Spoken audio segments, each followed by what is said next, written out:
Jason, how's it going, man? Going good. Good. Hey, tell us a little bit about yourself, man. My name is Jason Poston. I'm an IFBB pro, and I turned pro in bodybuilding in 2012. But I've been in the fitness world for 16 years. So 10 years before I turned pro, I was a personal trainer, nutritionist.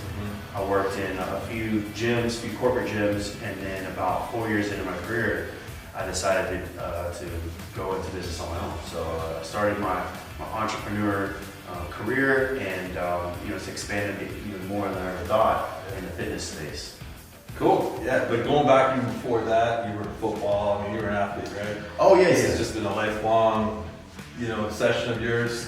Yeah. Well, someone told me early on in life that if you do something you love, you never work a day in your life, and it's stuck in my brain. I didn't listen a lot when I was younger, but I did listen to that because I knew I didn't want to be miserable with my job, and I want to do something I love. So I was always into sports. I played high school sports. I played a ton of sports after high school, but I did have early complications with my eyes. I was legally blind when I was 19.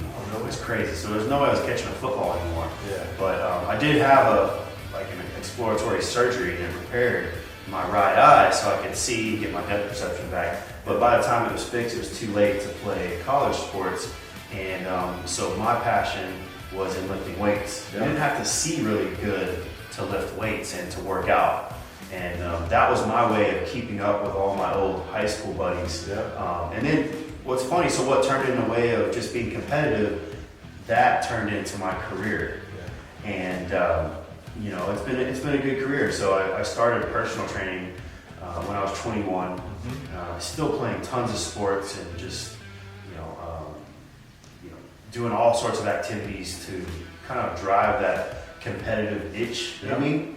And I had a lot of fun. But in 2011, about 10 years after being a personal trainer, I was diagnosed with type 1 diabetes. So it was another obstacle. I had that obstacle of being legally blind, and then here comes another obstacle of an autoimmune disorder, type 1 diabetes, and I knew nothing about it, so I had to reteach myself how to live again. It was a whole new lifestyle.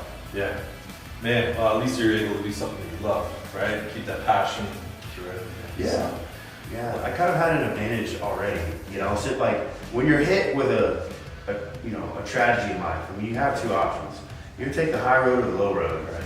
And it taught me that you've got to take the high road if you want to be able to manage diabetes. I had to learn how to calculate and manage my food. I had to count my macros in every meal. I had to manage my medication with the food. Yeah. That's one thing with diabetes. If you take your insulin with the amount of carbohydrates you eat. Right. So if you really pay attention to diabetes, you'll see that it kind of mimics a bodybuilder lifestyle. Yeah. So I never wanted to be a bodybuilder. I really didn't. Yeah. But I was like, okay, if it's healthy for me to eat the same thing every day. Yeah. I was already lifting weights every day, but now I'm going to lift like a bodybuilder because I had to change the way that I perform. I wasn't doing sprints and long runs and long swims and playing 2 and 3 and 4 hours of basketball anymore. I didn't know how to keep my blood sugar in check. I would crash. My blood sugar would go low. So it was just a whole new life kind of slapped right in my face. But I felt like, if I live my life like a bodybuilder, then I can manage this disease better. Yeah. And it was a good gamble. I was right. So I got into competing really quick. After I was diagnosed, I competed 8 weeks later. So I had lost 50 You've pounds. been so focused though, just on being able to get back up on that stage, right? That's what it was all about. It's just just learning to be happy again. Yeah. And my happiness came with getting my body back, getting my weight back, figuring out how the heck to stabilize my blood sugar. This is all something thrown at a grown man who's 30 years old. I wasn't born with it. I wasn't diagnosed at a young age like a lot of these kids. So it was fulfilling to see that my body was growing and looking good again. Yep. And so it definitely took me out of that like depression, and it took me out of that just low point in my life where I mean, when you lose your health, you feel like you've lost everything. Yeah. And fitness definitely helped me bounce back. Man, that's crazy. Well, hey, we're in front of a big giant rack back here that I know most people would love to have in their home gym or their garage. I was checking it out myself. That looks like a lot of fun. Yeah, I'm definitely using that. So that's kind of ironically, that's what brought us all together. We're here sitting on top of this floor. You know, when we met, you were just saying, tell us a little bit about, you know, how we got to getting on top of this floor and what we're doing right now. Well, you know, when I started bodybuilding, so did social media. About 2011 is when social media took off. Yeah. And I wasn't ever into it, but I saw the value in like putting my workouts and my clients' results on Instagram and Facebook. So it was a goal of mine to build a home gym. Yeah. Because it's hard to film at your local gyms. They don't want you to film, or you have to get a corporate release. Oh yeah, but you're busy too, right? So you Yeah. travel back and forth. You got kids. Exactly. Yeah. So I have kids, and now I have 3 kids, and so it was definitely cost effective for me to build a home gym. Yeah. I don't have to go anywhere. I can take care of the babies, help the wife out, come out here, get my stuff done, go back inside, get more work done in my office, Right. and then come back out and shoot some more content. You know, because a lot of everything that I do in this facility will be tutorials for my like subscription website, Right. for my app, Yeah. videos that my clients and then people who follow me on social media, they can watch my at-home workouts. And I don't have any distractions personally with people messing with my configurations on my machine. I mean, I've created a space here where you just feel comfortable, you know, and when you're comfortable, you make more money. You know, when you're comfortable, you can shoot better Well, content. you're loving what you do, right? Exactly. I mean, you can still run inside, you can do some stuff with the family if you got to, you know, take an hour, come back out here, get a shoot, get a little workout going. It's a lot of time running off to the gym trying to get a lot of things done. Exactly. Yeah. This has become a big focal point for our family just in the few weeks that we've had this. My little babies can crawl around, you know, on the floor in here. They get to vibe with me, like, you know, I can't, when we go to a gym, if they have childcare, you know, then the babies aren't gonna see me. So I don't always work out with babies around, but in a safe environment, we put up gates here, and they get to already, you know, they get to see already what dad's doing. Yeah, cool. That has made him, you know, just a more dedicated, more sacrificed, you know, man. And Have you got the Fisher Price workout kit yet ready to go? I will. Yeah, you got that on work? I'm sure. Yeah, sure. That's cool. And you got pets too? Yeah, Right? yeah. The dogs come out here a little Yeah, bit? the dogs come out here. You know, we lift up the garages. Like I said, we've got gates. Yeah. So the whole family's out here. My wife, you know, my dog sits over the corner and Yeah. minds her own business, plays with their toys, or plays with the little boys crawling around. Yeah. And yeah, we've already had, you know, some really cool situations. Like the boys, they're kind of starting to walk. They fall down. Yeah. Before this was a space, it was concrete. There's stuff all over the floor. It's dirty. You know. And Okay, let me back up to that, because when we first met and you brought us out here to the garage, we walked in here, there was 2 cars parked in here.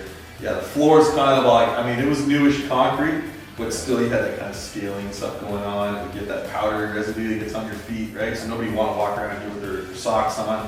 It's hard, obviously. I remember coming in, we had this paint kind of coming down the walls, because, you know, it's a builder's house, they're going to do X amount, right? And I mean, you made this into your space. You got a nice color on the walls here. You got some better upgraded lighting, and then obviously we enhanced your floor surface for you. So yeah, it's totally, you know, it's been a transformation, and we're not even done yet. So I can't wait to, you know, it's going to take a little bit of time. I mean, gyms are not cheap to put together, but you know, it's definitely worth the investment. You know, and like I said, you can't put a value on family time. You know, but we've got the living room in the house. You know, you can all hang out in there and watch TV. Yep. You've got the, you know, a den or a media room or the kitchen, you know, where your family gathers. But I feel like it's just a bonus to make your garage a focal point, a gathering point. And because this is where we can get active here. You know, I'm not gonna allow the boys to throw the ball and stuff in the house. You know, but out here, you know, we can throw the ball and we can get rough. Like I said, the boys can fall on this floor. We got hardwood inside. You know, they've already hit their head. They've got a few bumps, and the boys have already fell. Yeah. But I mean, you guys are an active family. Your wife works out a lot, right? You guys are in the gym obviously all the time, and this is the moneymaker, right? For you, as far as being a social media guy, you know, and for your business, and you know, kicking off with Poston Strong and everything else you got going on. So, you know, we're real happy. We're real honored to be part of this and be able to, you know, enhance and help you out with the surface. Which, by the way, yeah, you said, you know, my wife, so Sheena, she probably benefits from, you know, this whole, you know, flooring and garage environment more than I do. You know, I can still get it. I've been getting everything done outside of it. It's, you know, this is going to be very convenient for me, and it's going to help me with my business and, you know, my stress because I can do everything right here in my home now. But Sheena, moms out there, there's nothing like being comfortable to them. They're not always comfortable in the gym, especially after they have babies. They're not always, you know, they don't feel right in their skin immediately until they get back in shape and they try to get their body back. You know, so Sheena's been getting great workouts right here in the garage. And before this, we just didn't have the space in the other smaller garage. So I know it's a big sound system over here. Right. How's the acoustics in here? Pretty good. Yeah. So I bought this like awesome speaker. And we've had it in the house, and I mean it's loud, but when for some reason you can tell me, like when we play it in this garage, it's like almost like this rubberized flooring has become some type of sound enhancing. I don't know, but we closed the garage door, and before when we had the speaker in the other garage, the concrete floors, there was just an echo, and it sounded really, really kind of just ringy in my ears. Now it's like, I don't know, it's well, it's the way that the rubber is, you know, acts as a sound absorber, right? So it's got that absorption quality to it. We've done some theaters in that, so you know, guys with the sound equipment, they've done all the testing and everything. They just love the fact that it'll absorb those echoes, right? And that's what, when you got a reverberating sound that kind of bouncing around all over the place, you don't really get that crystal clear audio. So that's good. That's good to hear. It sounds amazing. We've been jamming out. That's great. Get the kids involved and everything. One of the things that I know you wanted to do was make sure that the surface was still appropriate. I mean, look, we're in Texas, North Texas especially. We get hailstorms coming in here, right? So just the other day, that was some crazy storm we had yesterday. But if you need to get the car back in here, I know you've got the other garage as well, but you know, you get the car still in here, it's still appropriate to drive on, you know, everything else. Yeah, we've got 2 cars. So we actually have 3 cars. So 2 of the cars we like to keep covered. So I can still keep one of my cars in here. We chose this side as the equipment side of the gym where everything will be fixed, that we can't move, but this side is the functional side. So we simply move a couple pieces out of the way. I pull my, you know, my luxury car in, and in the other garage, I can pull my other car in there. So our cars are covered from that. So you keep this pretty clear usually? Workout stuff. If there's anything on this side of the garage, it's like medicine balls or a stability ball or just a space to do lunges and do floor exercises.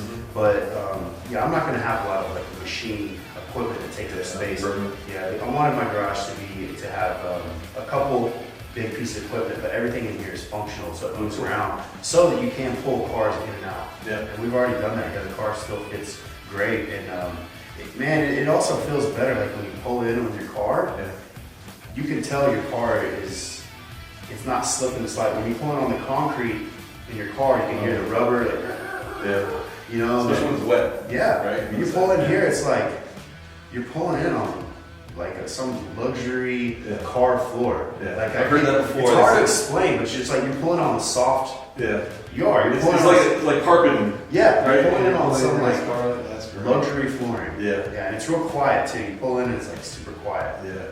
That's nice. Listen, we haven't really talked since the guys were first out here on the installation. I've been traveling a lot, so you know, I know the team was out here. Tell me a little bit, how did you find the whole installation process? Basically from start to finish. You know, how are the guys? How did it all go? You know, from your perspective. The installation process went a lot better than I thought. I mean, I really didn't know what to anticipate, Yeah. but based on most at-home projects, there's usually something that goes wrong, Yeah. or there's usually some type of, you know, customer service issue. That, you know, there's just like, you have to deal with the aches and pains of, you know, people sometimes messing up. Yeah. And with this, it was like so simple. I felt like, you know, I saw that the way, I got to see every step of the way that Cool. the installers did things. Yes. And I was like, okay, you know, this is a, you know, technical process, but it doesn't look like something that is going to damage my house. It's something that easily, like, you know, say you go to sell your house and the buyer doesn't want it, they can clean up the floor, they can take the rubberized coating off. It seemed seamless. It seemed like a really easy process. Yeah. That I thought was going to take a lot longer, but it went by pretty quick. I know the guys were, I mean, I'll be honest, I remember before this project started, they had a little meeting because you got a lot going on this floor, right? Yeah. It's not a huge, I mean, some of the jobs that the guys do are in that, you know, 7, 8, 10 plus thousand square feet, which presents all kinds of different options, you know, and possible scenarios that can go wrong. But man, you got a lot going on in here. I was looking around, you got the vertical going up around the wall here. You got this step, we got a little, you know, a little enhancement. We got the features kind of coming around, the stripe package that goes around. We got a logo in the middle, custom colors all the way through. I think this was a custom blend for you, Yeah. was it not? Because I think you were, you know, My you were company going colors. you and your wife were tossing back and forth on a few different color options. And she chose the color. Of course, yeah. No, She was right though. That's She a was given. Yeah. Yeah, no, it was, you know, I had a specific need and I had a specific look that I wanted. Right. And I knew that my gym was going to be all over the world. People were going to see this on, you know, YouTube and Instagram and Facebook, and I'm going to shoot a lot of stuff in this space. So I mean, it's got to fit, you know, my brand. And it looked better than I even thought it was going to be. Like, Is that right? Yeah, we were writing out the blueprint. And, you know, I was excited. But it's just one of those things when I saw it in real life, I'm like, man, I got emotional. I was like, man, this is a dream come true. I mean, when you're a trainer and you're a young dude who's lifting in like his room, your parents get you your first set of dumbbells and you're lifting in your room and you're like, man, one day I'd love to have my own gym. You know, and I don't have a facility. I really don't have a goal to build a gym. But I just wanted a efficient, awesome home gym that me and my family can have great memories in, and also I can shoot my content and I can continue to bring money to my family here right at home. And it just meant so much to me that it came out the way it did, because I'm like, this is my logo, this is my shield, this is my garage. You know, it's just a garage, but to me it's much more. No, this is your space, man. And this, you know, and I think that's why the guys have that, you know, I mean, they meet before all these jobs, they know that, of course, but when you've got this amount of personalization going in, this is a lot different than, you know, just cover a quick walkway or something like that, which is cool on its own. But when you got someone's name and their logo and everything else, and that touch of personalization that goes on in a project like this. Not to mention, we know that you're filming, you know, for all your Instagram and all your social media content out here. So, man, this floor is going to be, you know, all over. Yeah. You know, Thanks for social spelling media. my name right. Appreciate it. Oh, I thought it was 2 O's. No? Yeah. All right. We got that. Man, we're just so excited and blessed to be part of this opportunity for you. I want to say thank you.